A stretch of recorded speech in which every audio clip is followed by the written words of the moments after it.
नमस्कार, स्वागत है आपका स्वराज एक्सप्रेस के खास कार्यक्रम ऑन रिकॉर्ड में। और इस प्रोग्राम के जरिए हम आपकी मुलाकात करवाते हैं बड़े न्यूज़ मेकर्स के साथ। आज हमारे साथ एक बहुत खास मेहमान जुड़ रहे हैं और वो हैं झारखंड के मुख्यमंत्री हेमंत सोरेन। आपका बहुत बहुत स्वागत है सोरेन जी।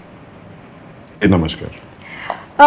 हेमंत जी, आपसे मेरा जो पहला सवाल है, मुझे याद है जिस समय चुनाव था उस समय आपके फेसबुक पेज पर आपने एक लाइन लिखी थी कि इस राज्य की सबसे बड़ी जो बीमारी है वो बेरोजगारी है और उसको आपको दूर करना है। आज 6 महीने ऑलमोस्ट लगभग उतना टाइम बीत रहा है और लॉकडाउन और जो ये वैश्विक महामारी जो सामने आई है, ये एक और बड़ी बीमारी आ गई है। कितनी बड़ी चुनौती है झारखंड ऐसे राज्य के लिए इस समय? नीलू जी।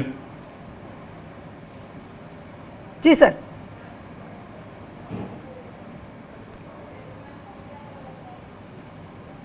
हाँ, तो हेमंत जी, मेरा जो सवाल था कि जिस समय चुनाव था आपके फेसबुक पेज पर आपने इस लाइन को लिखा था कि राज्य की जो सबसे बड़ी बीमारी है वो बेरोजगारी है। तो आज इतने महीने बीतने के बाद और लॉकडाउन के बीच में जब पूरा देश और पूरा विश्व वैश्विक महामारी से जूझ रहा है, तो झारखंड ऐसे राज्य के लिए कितनी बड़ी चुनौती है? नहीं, इसके लिए देखिए, अभी तो हम लोग एक वैश्विक महामारी में फंसे हुए हैं।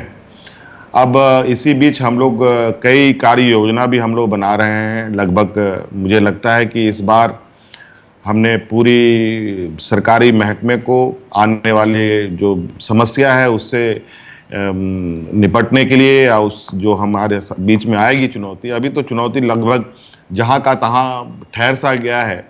लेकिन जैसे ही लॉकडाउन खुलेगा, मुझे लगता है उस समय इसके लिए सबसे ज्यादा अधिक समस्या लेके आएगी।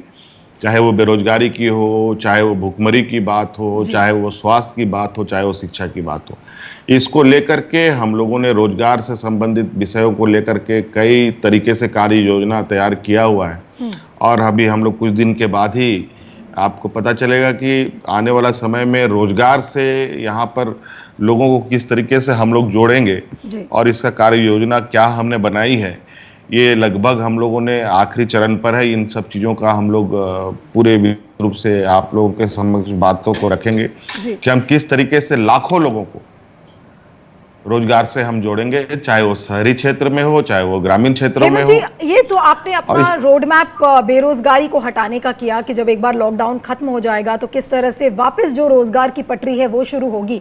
लेकिन एक जो बहुत अहम सवाल झारखंड के सामने आता है वो है भुखमरी का। और ये सिर्फ लॉकडाउन से रिलेटेड नहीं है, कई सालों से ये देखा गया है कि जो एक पुअर स्टेट का जो टैग लगा हुआ है झारखंड में कि एक गरीब राज्य है, वहाँ पर बहुत लाखों की मात्रा में लोग भूखे मर रहे हैं।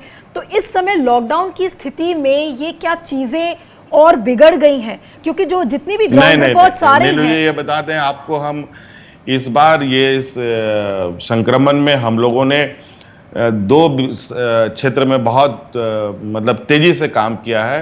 ये एक सामाजिक सुरक्षा पर, दूसरा स्वास्थ्य सेवा पर। और सामाजिक सुरक्षा में आपको सुनकर हैरानी होगी कि हम लोगों ने इस राज्य में हमारे जितने पंचायतें हैं, लगभग 4,500 पंचायतें हैं और लगभग हमको लगता है कि 10,000 हमारे वहाँ पर किचन चल रहे हैं लोगों को अनाज के लिए। और सूखे अनाज भी बट रहे हैं। जिनको कार्ड मिला है उनको भी अनाज तो वैसे ही मिल रही है। जिनको कार्ड उपलब्ध नहीं है उनको भी हम लोग अनाज दे रहे हैं। हालांकि भारत सरकार ने मुफ्त अनाज देने की बात कही है, लेकिन भारत सरकार ने उन्हीं लोगों को मुफ्त अनाज देने की बात करी है जिन लोगों को कार्ड पहले से ही कार्ड के माध्यम से अनाज मिल रहा था। लेकिन कार्ड जिनका नहीं बना है, जिन लोगों ने अप्लाई किया है, उनको अनाज नहीं मिल, भारत सरकार ने उनके लिए कोई घोषणा नहीं की। लेकिन हम लोग अपने राज्य सरकार की तरफ से उन लोगों को भी इससे आच्छादित करने का काम कर रहे हैं। लगभग इस बार अभी विगत महीना 1.5 महीने के अंदर में भुखमरी की एक भी घटना नहीं हुई। अलग राज्य होने के अलग राज्य बोल रहे हैं, हमारी सरकार बनने के बाद से आज तक भुखमरी की एक भी घटनाएं इस राज्य में नहीं घटी। लेकिन कुछ ऐसी ग्राउंड रिपोर्ट्स आ रही हैं, जैसे कि मैं क्विंट वगैरह में पढ़ रही थी, प्रिंट में थी, कि लातेहार जैसी एक जगह है जहां पर कि वहां पर 25 दिन से ऑलमोस्ट लोगों को वहां चावल नहीं मिला है। ऐसी ग्राउंड रिपोर्ट्स आ रही हैं, तो कितनी सच है ये खबरें? देखिए, ये बात सही है। अगर आपके पास आई होगी तो उसमें जरूर कुछ तथ्य होगा, हम भी ये बात मानते हैं। कहीं कहीं छिटपिट कुछ घटनाएं आती हैं, ऐसी बात हर जगह पर आपको देखने की मिलेगी, चाहे ऐसे संक्रमण में कुछ लोग गलत कार्यों में भी संलिप्त होते हैं, कालाबाजारी करते हैं, लोग अनाज इकट्ठा करना लगते हैं। ऐसी छिटपिट घटनाएं आती हैं, जहां हमें जिस तरीके से खबर आती है उनको हम लोगों ने 24/7 हम लोगों ने 2-2 कंट्रोल रूम चला रखे हैं, जहां एक कंट्रोल रूम में 100 बच्चे काम करते हैं जो लगातार हमें संदेश देते हैं। और जहां ये ऐसी चीजें गड़बड़ियां होती है, और सभी जनप्रतिनिधियों को भी हम लोगों ने अलर्ट पे रखा है कि आप लोगों की नज़र से भी जो चीज़ आती है वो हमारे तक सीधे संपर्क करके मुझे बताने का काम कर सकते हैं, और हम लोग उसका समाधान करते हैं। जी हेमंत जी, जितने भी राज्य हैं आपके राज्य को मिलाकर, चाहे वो पश्चिम बंगाल हो, चाहे महाराष्ट्र हो, चाहे पंजाब हो, जितने भी ऑपोजिशन रूल्ड स्टेट्स हैं, सबका एक स्वर में इस बात को कहना है कि केंद्र सरकार को जो मदद देनी चाहिए थी राज्यों को, वो मदद केंद्र सरकार नहीं दे रही है। अब आपकी अगली मीटिंग भी प्रधानमंत्री से होने वाली है, तो क्या चेंज या क्या बदलाव आपने इतने दिनों में देखा? लॉकडाउन का क्या कोई आपको पॉजिटिव इम्पैक्ट नजर आ रहा है, और क्या आप चाहेंगे कि लॉकडाउन हटाया जाए? देखिए, ऐसा है, अब बहुत पीछे जाने की आवश्यकता नहीं, जब अब जो बीत गई सो बात गई, अब आगे आप देखने की स्थिति है। आज के इस संक्रमण में हालांकि लॉकडाउन, पहले लॉकडाउन के शुरू में ही अगर 2-3 दिन का ग्रे एरिया देश के लोगों को मिलता, तो शायद आज कुछ इस संक्रमण से संघर्ष कर रहे राज्य के ताकत क्षमता में कुछ और अलग दिखाई देता आपको।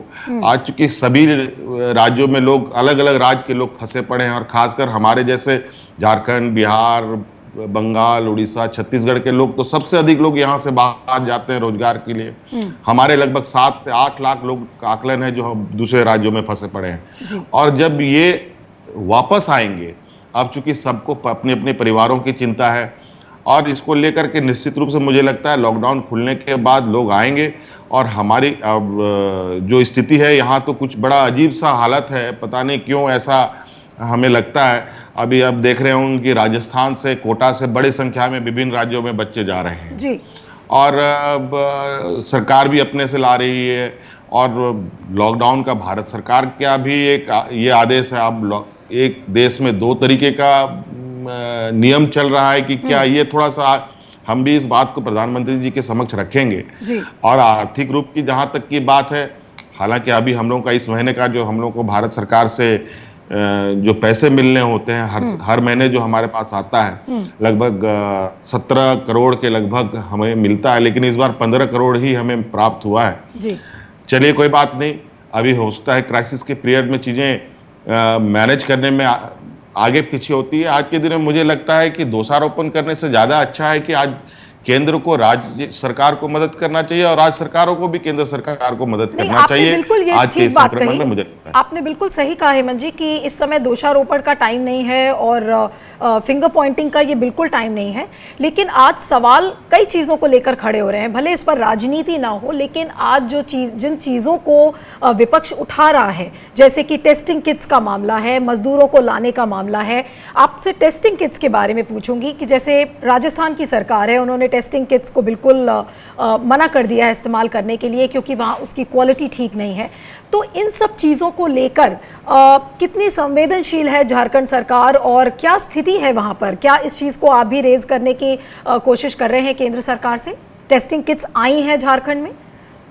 जी, टेस्टिंग किट्स हमारे पास संयोग से बहुत कम, लगभग 4,500 मात्र टेस्टिंग किट, जो रैपिड टेस्टिंग किट की जो हम बात कर रहे हैं, जिसको बैन किया गया, जिसके बारे में सवाल खड़े हो रहे हैं, ये हमारे पास 4,500 मात्र आया है। और संयोग से हम ये खबर आने से पहले ही मतलब ये इसकी जानकारी आ रही थी, तो हम लोगों ने उसको अभी अंडर ट्रायल ही रखा है, उसको मतलब पूरी तरीके से लागू नहीं किया है। अच्छा। वैसे नीलू जी, हमारे यहाँ जो देश में जो इस संक्रमण से लड़ने के लिए जो व्यवस्थाएं थी, मुझे लगता है कि पहले से ही कोई ऐसी तैयारी नहीं रही है जिसके वजह से पूरे देश में आज ये संक्रमण से लड़ने के लिए, खासकर चूंकि मेडिसिन तो है नहीं, सबसे पहले लोगों की जांच होनी है, टेस्ट होनी है, और ये प्रक्रिया भी बहुत धीमा धीमे से शुरू हुआ और धीरे धीरे अब जिस तरीके से बदलाव हो रहा है, चीजें अब चूंकि पूरी दुनिया में ये महामारी फैल चुकी है, तो सभी जगह सभी चीजों की समस्याएं आन पड़ी है। जी। सभी जगह जो इक्विपमेंट्स हैं वो इक्विपमेंट शॉर्टेज हो गए हैं दुनिया में।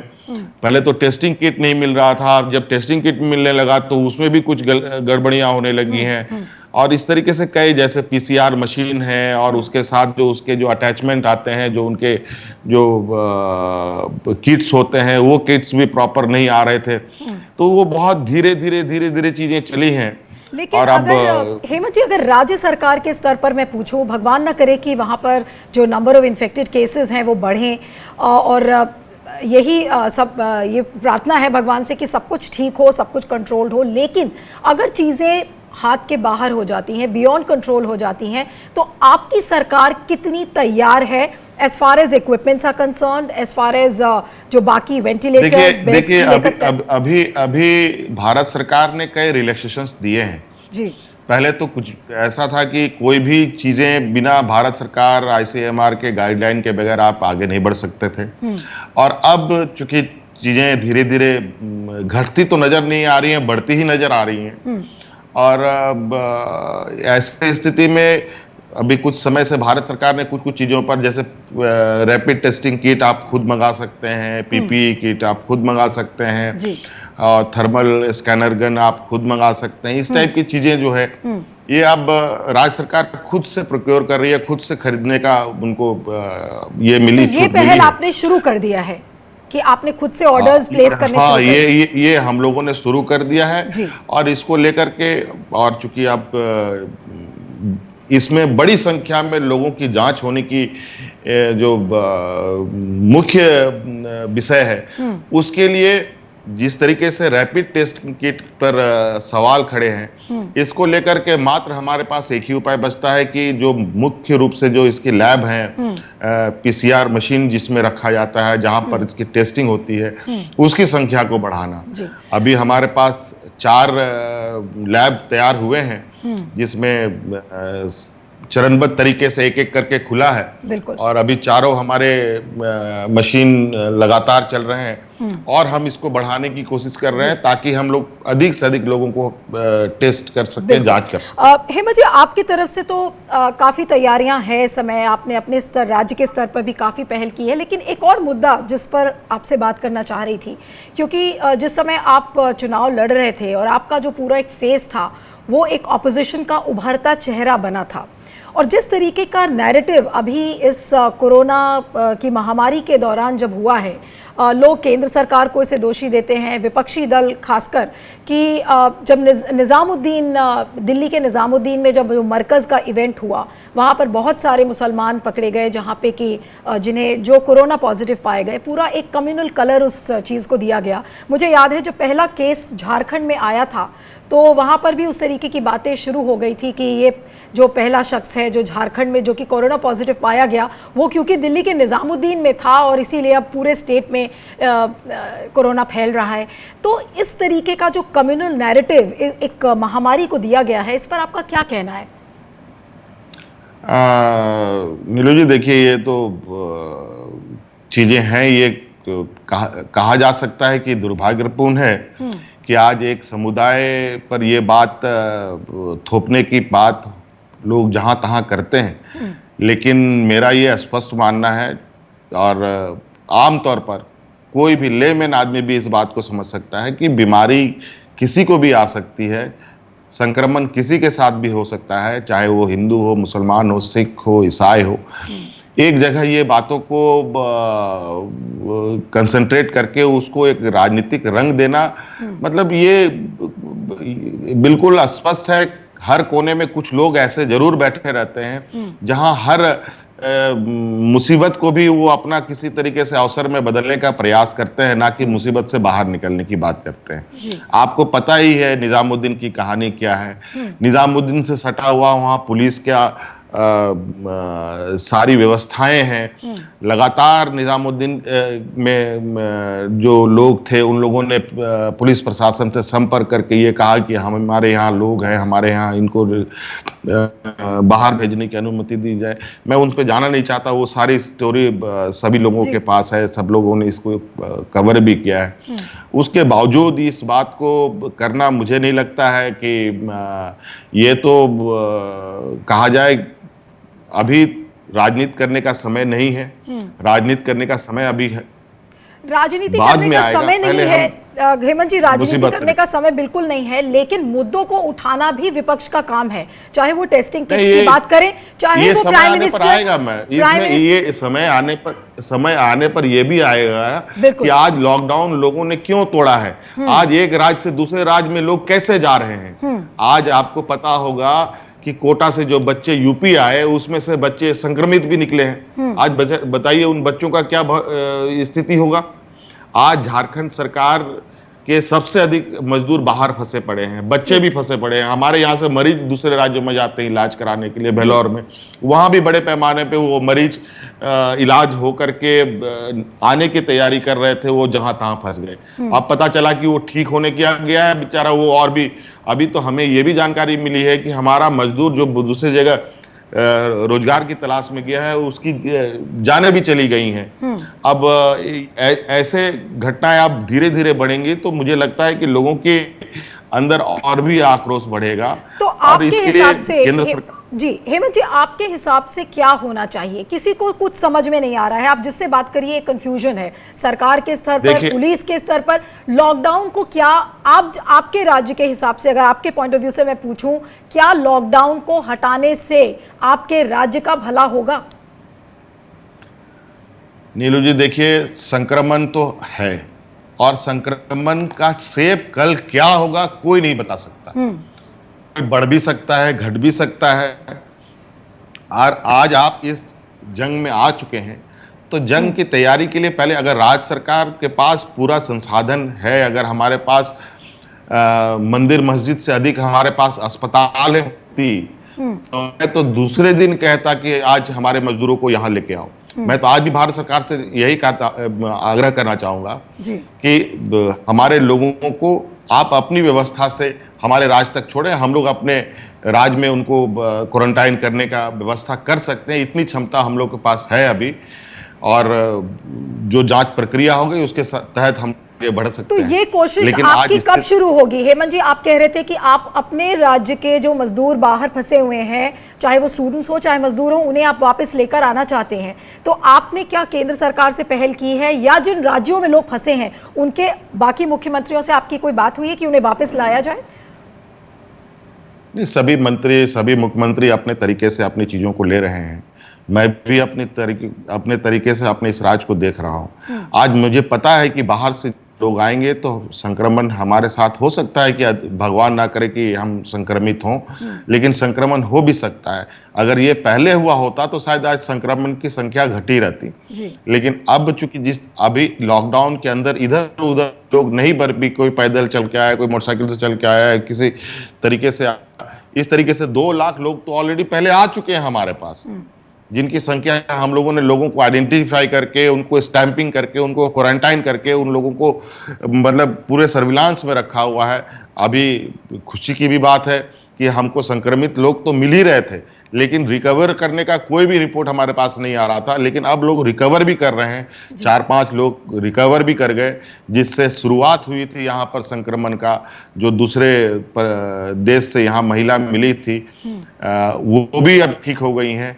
और मुझे उम्मीद है कि हम अभी, अब चूंकि प्रधानमंत्री जी से ये बात होना है, हम अपने सरकारी महकमे के अंदर अपने राजनीतिक सहयोगियों के साथ विचार विमर्श कर रहे हैं कि इस में अपने राज्य के मजदूरों और हमारे मरीजों जो बाहर गए हुए हैं और जो बच्चे कोटा में फंसे हुए हैं, उनके साथ हम लोगों को किस तरीके से आगे भारत सरकार के साथ संवाद करना है। हेमंत जी, कितनी बड़ी चुनौती है आपके लिए, और जितने भी इंडस्ट्रियलिस्ट हैं उनसे आपको कितनी मदद मिल रही है? क्योंकि एक परसेप्शन है कि इस समय जितने भी इंडस्ट्रियलिस्ट हैं, अगर उनसे पैसे की हेल्प की बात करें तो वो सारा पैसा इस समय पीएम केयर्स फंड में डाल रहे हैं, बजाय इसके कि वो सीएम रिलीफ फंड में डालें। आपके राज्य का भी सीएम रिलीफ फंड है, उसमें क्या पैसे आ रहे हैं ऐसी महामारी की स्थिति में?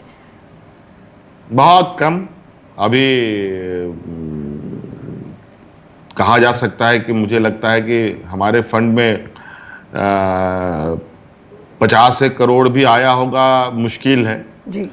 और अभी तो भारत सरकार उपक्रम जो यहाँ पर कार्यरत हैं, चाहे वो कोल इंडिया हो, सेल हो और भी जैसे, उनका तो खुद से हमारा खुद का बकाया निकलता है 35 करोड़ हजार करोड़ रुपए के लगभग। जी। आपने बिल्कुल क्लियरली ये बात कही है कि आपको सीएम रिलीफ फंड में पैसे नहीं जा रहे हैं, और जाहिर सी बात है कि जितना पैसा है वो पूल इन इस समय पीएम रिलीफ फंड को हो रहा है। लेकिन ये सरकार, बीजेपी की सरकार थी जो एक कोऑपरेटिव फेडरलिज्म नाम का एक टर्म लेकर आई थी, कि कहा गया था कि हम फेडरल स्ट्रक्चर जो संघीय ढांचा है उसका हम मान सम्मान करते हैं। चलते चलते आपसे एक सवाल करूंगी। इससे मैं बिल्कुल डिफर करता हूँ जी मैडम। देखिए, भाजपा की सरकार केंद्र में जब बनी तो उन्होंने हर चीज को, जिस तरीके से नोटबंदी हो वगैरह वगैरह जो इन लोगों ने काम किया, चलिए कोई बात नहीं, वो उनकी अपनी पॉलिसी रही, जो भी उनका अपना विजन रहा हो। और लेकिन इसके साथ साथ जिस तरीके से जीएसटी को इन लोगों ने इम्पोज किया देश के अंदर, जीएसटी वो विषय है जो हर सरकार की रीढ़ की हड्डी होती है जी। और आज लगभग सभी राज्य सरकारों की रीढ़ की हड्डी निकाल ली गई है। आज नतीजा ये हो गया कि राज्य सरकार के पास संसाधन जुटाने के लिए बिल्कुल सीमित दायरा रह गया है। और हमारे जैसे पिछड़े राज्यों में हम संसाधन किस तरीके से, क्या यहाँ के आदिवासी ऐसे लोग हैं, यहाँ आदिवासी दलितों की क्या सबसे अधिक है, लगभग 40% से अधिक इनकी जनसंख्या है। और आप जानते होंगे कि ये लोग सदियों से समाज में किस रूप में आगे बढ़ रहे हैं, किस चुनौती के साथ आगे बढ़ते हैं, कितने संघर्ष के साथ आगे बढ़ते हैं। तो क्या हमें ये लगता है क्या कि इन लोगों से टैक्स वसूली की जा सकती है? लेकिन हेमंत जी, आपने देखा कि सरकार ने एक काफ़ी इंपॉर्टेंट और क्रूशियल टाइम जो दिसंबर से था वो अपना गंवा दिया। उस समय नागरिकता कानून को लेकर मुद्दे छाए हुए थे। उसके बाद जामिया, जेएनयू, ये सब मुद्दे छाए रहे दिल्ली में, जो कि नेशनल हेडलाइंस बन गए। किसी ने ध्यान ही नहीं दिया कि कोरोना का इन्फेक्शन कैसे शुरू हुआ चाइना में और कैसे बाकी कॉन्टिनेंट्स में चला गया। क्या आप केंद्र सरकार को दोषी मानते हैं कि थोड़ा सा अगर सरकार अलर्ट होती शुरू में तो शायद संक्रमण को रोका जा सकता था? आपका क्या मानना है? बिल्कुल बात सही है मैडम। ये समस्या तो उड़ के आया है, ये कोई यहां से फैला नहीं है, ये हवाई जहाज से आया है। अगर हम देखें, अगर लेमैन कंसेप्ट में समझेंगे, अगर हमको लगे, मैं साधारण आदमी की तरह सोचता हूं, तो मुझे यही लगता है कि ये बीमारी, ये संक्रमण हवाई जहाज के माध्यम से यहाँ आया है। और हवाई जहाज के माध्यम से अधिकतर लोग की जो उपयोगिता कौन लोग करते हैं जी। यहाँ तो बहुत सारे ऐसे खबरें आ रही हैं कि जनवरी से लेकर मार्च 25 तक लाखों लोग इस देश के अंदर आए। बिल्कुल। और उसके बाद कई लोग, अभी लॉकडाउन के 2 दिन पहले कई चार्टर्ड प्लेनों को हायर करके बड़ी संख्या में लोगों को लाया गया। इसका मतलब यहाँ है कि कुछ वर्ग को जरूर पता था कि यहाँ कुछ होने वाला है, यहाँ लॉकडाउन होने वाला है या कुछ होने वाला है, और लोग आकर के अपने अपने घरों की ओर चले गए। और नतीजा आज कुछ चीजें इधर उधर ब्लास्ट कर रही हैं और लोग संक्रमित हो रहे हैं। हेमंत जी, अभी आपने कहा एक बहुत ही इंपॉर्टेंट पॉइंट, जो आपने कहा कि इस समय सारे जो विंग्स थी वो काट दी गई हैं राज्य सरकारों की, और उन पर चीज़ें थोपी जा रही हैं। जो संसाधन है उसको जुटाने में आपको दिक्कत हो रही है। किस तरह से आप लोगों के बीच अब जाएंगे? क्योंकि जब आपके संसाधनों की रीढ़ काट बिल्कुल एक तरीके से तोड़ दिया है केंद्र सरकार ने, तो लोगों के बीच आप किस तरह से जाएंगे? आप लोगों को क्या बताएंगे कि आप क्यों इतने हेल्पलेस हैं? देखिए, यहाँ ये राज्य, चूंकि अब सरकार, ये अलग राज्य का अस्तित्व है, और इसका देश के अंदर में भी एक हमारी भी एक जगह बनी है। तो इस वजह से केंद्र सरकार के साथ एक कनेक्टिविटी तो है, रहेगा। एक जो सिस्टम है देश का, उसके तहत हमको केंद्र के को भी एक ये में रखना पड़ता है, नजर पे रखना पड़ता है। और आज केंद्र में हेमंत जी, केंद्र को आपको नजर में रखना पड़ता है, या वाकई में अब जितनी भी राज्य सरकारें हैं उनकी बोलती बंद हो चुकी है मोदी जी के आगे? आप क्या बोलेंगे? क्योंकि मैं किसी भी मुख्यमंत्री को, देखिए, ऐसा बिल्कुल नहीं है। हम लोग कोई भारतीय जनता पार्टी के कार्यकर्ता नहीं है, ना ही किसी और दूसरे दल के कार्यकर्ता हैं। हमारी अपनी वजूद है, अपनी राजनीतिक क्षेत्र है, और हम लोग अपने बदौलत अपने आप को स्थापित करते हैं। और आज ऐसी बात नहीं है, अगर कहीं कोई ऐसी गलत चीजें हैं तो उसके खिलाफ हम निश्चित रूप से बातें को रखते हैं। कहीं कोई में लाग लपेट वाली बात नहीं है, लेकिन आज जो तैयारी है, मैं तो यही कहूंगा कि हम लोग जितने वर्षों से आज हिंदू मुस्लिम सिख ईसाई कर रहे हैं, जितनी मंदिर मस्जिद की बात कर रहे थे, शायद आज मंदिर मस्जिद के जगह अगर हम अस्पताल बनाए होते तो आज हमें इतनी समस्याएं नहीं होती। चलते चलते हेमंत जी आपसे एक लास्ट सवाल करूंगी जो कि थोड़ा सा अटपटा है पूछने में, लेकिन क्योंकि आप इतने बिजी हैं, जल्दी मिलते नहीं, तो मेरा मन कह रहा है कि मैं आपसे ये सवाल पूछ ही लूं। बिहार चुनाव में ज्यादा वक्त नहीं है और जाहिर सी बात है कि शायद चुनाव के बारे में इस समय कोई भी पॉलिटिकल पार्टी सोच भी नहीं रही है, लेकिन कितनी बड़ी भूमिका होगी बिहार के चुनाव में आपकी? देखिए, चुनाव को लेके वैसे राजनीतिक दल हैं तो चर्चाएं तो हम लोग अपने पार्टी के अंदर करते ही हैं। अच्छा। और चुनाव में झारखंड मुक्ति मोर्चा निश्चित रूप से बिहार में हिस्सा लेगा, ये हमने तय किया है। और इसके साथ जो बिहार में जो समीकरण बनेंगी कि गठबंधन का स्वरूप तय होगा कि नहीं होगा, लेकिन झारखंड मुक्ति मोर्चा वहां चुनाव लड़ेगा, ये बिल्कुल स्पष्ट है। ओके, और लालू जी को कब छोड़ रहे हैं? बिहार की जनता बार बार इस बात को पूछ रही है। तेजस्वी यादव ने ट्वीट भी कर दिया है कि पिताजी को उनके कब छोड़ा जाएगा, तो कब तक छोड़ेंगे लालू प्रसाद जी को? देखिए, अब चूंकि वो कानूनी घेरे में हैं और निश्चित रूप से हमारी भी इच्छा है कि वो बाहर आए, लेकिन जो कानूनी प्रक्रिया है, कानूनी प्रक्रिया के तहत ही वो बाहर आ सकते हैं। और इसको लेकर के जो लोगों का कई अभी सुप्रीम कोर्ट का जो गाइडलाइन आया है उसके आधार पर अपने अपने लोगों का इंटरप्रिटेशन है जी। लेकिन उस इंटरप्रिटेशन के तहत उनके साथ थोड़ी से अभी बहुत आसान नहीं है चीज़ों को उनको उसके साथ जोड़ करके देखना, इसलिए उस समय अनुसार ही मुझे लगता है न्यायिक प्रक्रिया के तहत ही बाहर आएंगे। चलिए ठीक है, बहुत बहुत शुक्रिया आपका हेमंत जी स्वराज एक्सप्रेस से जुड़ने के लिए। तो ऑन रिकॉर्ड में इतना ही, अगले हफ्ते फिर से मुलाकात होगी किसी और शख्सियत के साथ। नमस्कार।